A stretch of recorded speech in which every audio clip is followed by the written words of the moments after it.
Oh, so good morning, everybody. How's everyone doing? Good. You Good. could tell it's before 9, right? I mean, it's right there. Everyone's still a little sleepy. So Yeah. So I'm really excited to introduce Michael here. Michael's been in marketing capacity with the NHL, the NFL, with Disney, and now I get to interview you. Yeah. How lucky am I? I'm lucky. I'm sitting here with everyone else and getting a chance to speak a little bit today. So this will be fun. Good. Well, now you're the CMO of Formula One. A little bit And- different track, if you would, than what you'd find within NFL or NHL, but it's a great challenge. That's the reason I'm here. Well, before we get started, I want to ask you a quick question because I know we want to talk about community. Sure. But do you fit in a Formula One race car? I do not fit in a Formula One race car. Most of the Formula One drivers they are on the smaller size, if you would.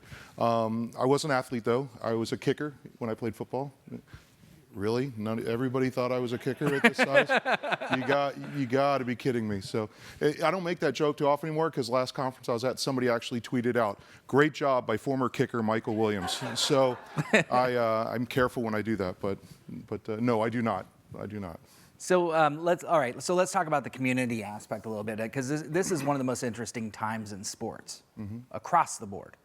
When you look at sports and how we're able to actually build communities now versus 10 years ago versus 50 years ago, it's different. It's completely different.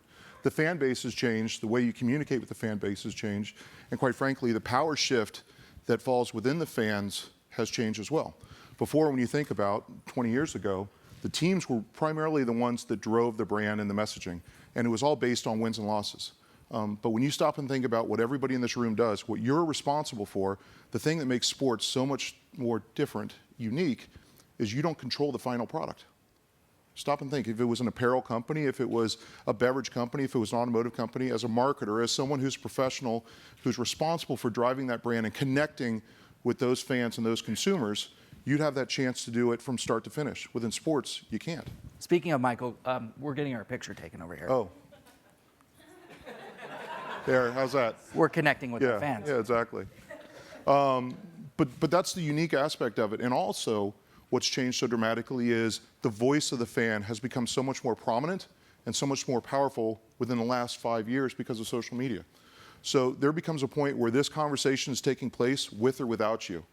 No matter what you do, no matter what you say, the validity and the reach of what's happening within the community of those fans far outweighs anything you're doing as the team or the property themselves. So you had this point where you switched from trying to fight it and combat it to the point where you were welcoming it, and in a lot of cases you were endorsing it itself. So you can't control the community. You can't control the community. No. Okay. So now we have things like Periscope and Meerkat. We do. And the NHL has come out and said that it's illegal to use that, which will be interesting to see how they stop that at the stadium. It's not too long before all the sports start saying that. So well, all the sports basically have said it. And the reason why is the amount of money that's being spent to capitalize and ultimately capture that footage, that live experience, is in the billions. When you stop and think of the media rights that happen with the NFL or happen with any of these other sports themselves, if people are ultimately able to start taking that content and share it with themselves, that's where the battle starts to fall in line, right? Because the marketers, the people that want to continue to grow that reach and expand that footprint, I want you to do that. But the people on the media side that say, wait a minute, we want everyone who ultimately wants to experience and consume this brand to come to our channels, our outlets, ultimately that's going to be the dividing line. So let's talk a little bit about how to build a community today. Yeah. So one of the first things I would tell you is, as everyone in this room, and this is not to preach at all, this is basically for us to have a conversation, it's about being authentic. It's about being genuine. Because if you're not, fans with a social voice and their ability to ultimately speak to each other is greater than ever before. So case in point, and this is supposed to switch. There we go. So take a look at the great and mighty Oprah, right? One of the greatest fan bases, if you would, within really modern day media along those lines. But even in the case of Oprah, if you're not being genuine, if you're not being authentic, people are going to call you on it. So when you stop and think, this is one of my favorite examples. Boy, Oprah loves that Surface, right? It's fantastic. But it's just such a shame that she actually sent it out from her iPad. Really? So all of this goodwill, all of this push that she's doing, not only does she become disingenuous at this point, but the authenticity of her message is picked up on. And even though it's not going to completely devalue her fan base, it's not going to get rid of her credibility, it just puts that little bit of thought in the back of people's mind as far as whether this actually is true or not, whether it's actually commercial or genuine.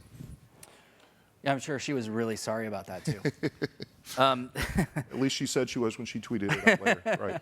So, and people returned their gadgets that day, I'm sure, yeah. Yeah, exactly. So, what about like things like GoPro? I mean, you look at GoPro and how it has, the fans are building the content, right? The fans are absolutely, they're the originators of the content, and they're driving the content themselves. GoPro is one of these unique things. If anybody in this room stops and think that GoPro is marketed and sold as a camera, I'm here to tell you you're wrong, right? GoPro is an extension for everybody who ultimately wants an opportunity for the world to know who they are. Can you say that one more time? Yeah, exactly. But that's the truth. It's the week-long accountant who's a base jumper on the weekend. GoPro is his outlet for the world to know what it is that he does, right? It is an opportunity for those weekend warriors or for those kids that are doing the extreme sports to basically go beyond that and share their experiences with everybody else. It's not a camera. It's really a peek into these people's souls as to who they are. And that's how you position it. And who better to do that than the real life stories and the real life sharing of what these people are able to do with their community. So GoPro doesn't look at the ability of them creating their own content. All they do is take it and they share it. So we're talking about technology. We're talking about sharing, one of my favorite subjects. One of the things that has changed is the technology, Periscope, Yeah. Meerkat, GoPro, even our phones. These things are powerful little story devices. Where do you see it heading? Where's the future of Well, not only has the technology technology changed, but the sort of the outlook and the perception of people in itself has changed as well, right? So here's another great example of that. So this would really probably be the question that happened now, right? If the good man himself came down and he was to talk about followers, in a lot of cases, this would probably be one of the first responses he would get. But the truth of the matter is that's where people's heads, that's where their thoughts are going in the first place. It's about social reach, it's about community, and technology plays such a huge part in that, but there also is a huge fault in the sense where people think, especially on the professional, on the brand side, that just because there's a new outlet out there, we have to jump on it. We have to jump on it, we have to be there, and I'm telling you that's wrong. It's not a matter of doing a whole bunch of things from a mediocre standpoint. It's about doing several things really, really well. Strategically figuring out where your audience is, how you want to speak to them, and make sure that it's a two-way conversation that's taking place, because technology is only as good as the people that are driving it. All right, let's take a selfie, because I want to Snapchat this. There we go. That's not an awkward sort of pause. Don't worry. That's fine. All right, I'm just using technology. I love it. For That's technology's fantastic. sake. But I just wanted to, how do we actually embrace technology then? What are some of the ways that we can, you're saying don't use it for technology's sake, but at the same time, if millennials are starting to pick it up, they're starting to use it, they're part of your audience, they're on it. And you have no choice but to recognize that, right? So there's over 7 billion people in the world right now. 50% of those are under the age of 30. Think about that. That whole generation that's coming up. And out of those groups, 96% of them belong to some social community that far outweigh any message that you're going to try to communicate to them. Far outweigh. And right now, and you guys know this, if Facebook was a country, because of its population, it'd be the third largest country in the world behind China and India. You have to recognize the power in that, but you also have to be smart in how you position it and how you value it, and most importantly, how you incorporate it into your overall strategy. Don't say you're doing social and don't say you're doing digital just to create stories just for the sake of doing it. You really have to embrace it. And when you embrace it, it's not just marketing from the corner office, because marketing is not a department, marketing is a discipline. So for those of you that are CEOs in this room, you need to recognize you're part of the ones driving this brand. If you're the CIO, the CTO, or the CMO, each and every one of you are responsible for help creating that message and telling that story so that digitally, ultimately, that footprint continues to grow. So I want to talk about how marketing and technology align, but just real quick before we do that, how do you, in the world, especially in sports, now we've talked about the fans, we've talked about the community, but we also haven't talked about the product, which is the sport, the athletes. And the athletes right now are a little bit as uncontrollable as the fans. They're a lot So more uncontrollable. I was than trying to the be fans. nice, I but know, yeah. but So especially when you talk about a league like the NFL, right? And for those of you who talk about a regulated piece of business, it's the NFL. Internally, everybody would talk about the NFL standing for no fun league, because a lot of times it's not about embracing sort of that extracurricular sort of messaging that's taking place that really tells the behind-the-scenes story of what's going on. But the truth of the matter is, it scares the brands, it scares the teams, and it scares the products and the properties themselves, because they don't control these players. In a lot of instances, they don't have the guidance, or they really don't have the understanding of just how powerful, or in a lot of cases, how damaging their social presence can be. Well, they're making a ton of money right now, so it's not in their best interest to change. You say that, and I would agree with you on the fact they're making a lot of money, but it is in their best interest to make sure that they recognize how it ultimately impacts them. Because you see a lot of people that will ultimately garner a lot of success early on in flashes of brilliance, but what's going to happen in each and every one, the average NFL football player's career is only 3.5 years. So what are you going to do in order to help sort of springboard yourself, position yourself for success after the fact? Because each and every one of you, when you leave this room today, you have a social presence that ultimately is going to follow you. And each of these players, 5 years, 10 years after they finish playing, are still going to have a social presence out there. And when they're talking to future jobs or brands to be associated with, they need to make sure that they have a presence and sort of a social recognition that's on a valuable side, right? Not necessarily negative. Yeah. So, okay, let's talk about marketing and technology. How do we align the two? How do you do that, especially in a sports arena? Sure. Well, you need to make sure that people understand what the end game is, right? I mean, you need to make sure that people recognize this is what we're looking to do. It's a matter of engaging fan. It's a matter of creating an opportunity to create touch points. And not everybody always gets that. So here's another great example, and this is just recent. What's wrong with this picture? Right? I mean, on one end, you have the marketing folks saying, hey, we spent all this time and all this money. Please download the app. It's wonderful. You're going to have a great experience. And then you have the operations and the other folks on the other side. Don't you dare take that phone out of your pocket. Don't use it here. Don't absolutely look at it or anything. Right? So you have two people that are ultimately driving the same brand and same experience, but neither one of them are talking. You have somebody who has this understanding of what's going to be a better experience and offer better engagement. And by the way, everybody there is going to be an extension of that brand in that event. So short story, I was in New York City. I was at a Sony music event in which they had Foreigner, the band Foreigner played. So anybody under 30 in here is not going to know who Foreigner is. But Foreigner was playing, and there was only 100 people, there was only 100 of us in the room. And afterwards, because it was so small, I got a chance to go back and actually spend some time with the band. And I just might add, an after band party with Foreigner at this point versus an after band party with Foreigner 30 years ago was vastly different.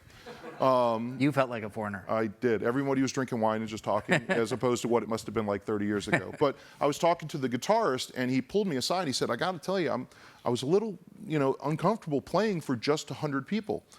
And that's where his mindset was. And I said, well, let me just share with you, you weren't playing for 100 people. Because everybody in that room was ultimately chosen for their social outreach and for their influence, if you would. And I wouldn't be surprised by the time you went back and looked at the numbers that more than 750,000 people probably knew that Foreigner played a show that evening in New York City. And it just sort of, it resonated with him at that point. It sort of made a big difference. So it's using that technology, not being afraid of creating a story, but then most importantly, letting the people that are passionate about it and people that are really sort of enthused by being those evangelists for you, letting them take it. Don't try to control it. Make sure that you educate them, make sure you enlighten them, and make sure you speak with them. But from that standpoint, let the conversation take place. Yeah. So, and that it sounds great, but how do you put that into effect? Well, a lot of it has to be an educational sort of, a really stringent sort of educational component internally. You have to make sure that everyone understands what needs to happen. And I would also say that you need to make sure that people internally recognize that it's not all going to be smooth. Because as we all know who deal digitally nowadays in this world that we live in, it's never smooth. There's going to be bumps. Right, to use a Formula One pun, if you would, it's a speed bump, which is the worst thing you can imagine with those types of cars. But you have to realize that there's going to be some broken glass. But the value, the reach that you're going to have ultimately at the end game far outweighs some of the negativity you're going to be along. The other thing you find within those communities is as you tell a great story and as you have an opportunity to engage people, a lot of instances when there is that negative, when there is that instance of something happening that's not necessarily the best for the brand, when you step back and you let other fans who are passionate about you and ultimately talk about your stories, they are the ones that come to your defense. Right. So, right? Yep. So you actually have a more validated story because of what's happening there, as opposed to you just coming to there trying to scream from the rooftops because it's you. When you step back and you let it take place, that story becomes even stronger. Right. I couldn't agree more. As you know, one of the things I'm really passionate about, especially since my book about human to human came out, is how to reach out and connect Yes. with people, individuals, Yes. not just the fans, not the crowd, not the Right. community as a whole. Right. So how do you find the needles in the haystack? How do you find the fans Mm-hmm. to connect with, and how do you connect with them as a brand? The size of whether it's Formula One Mm-hmm. or the NFL or the NHL, how do you connect with people?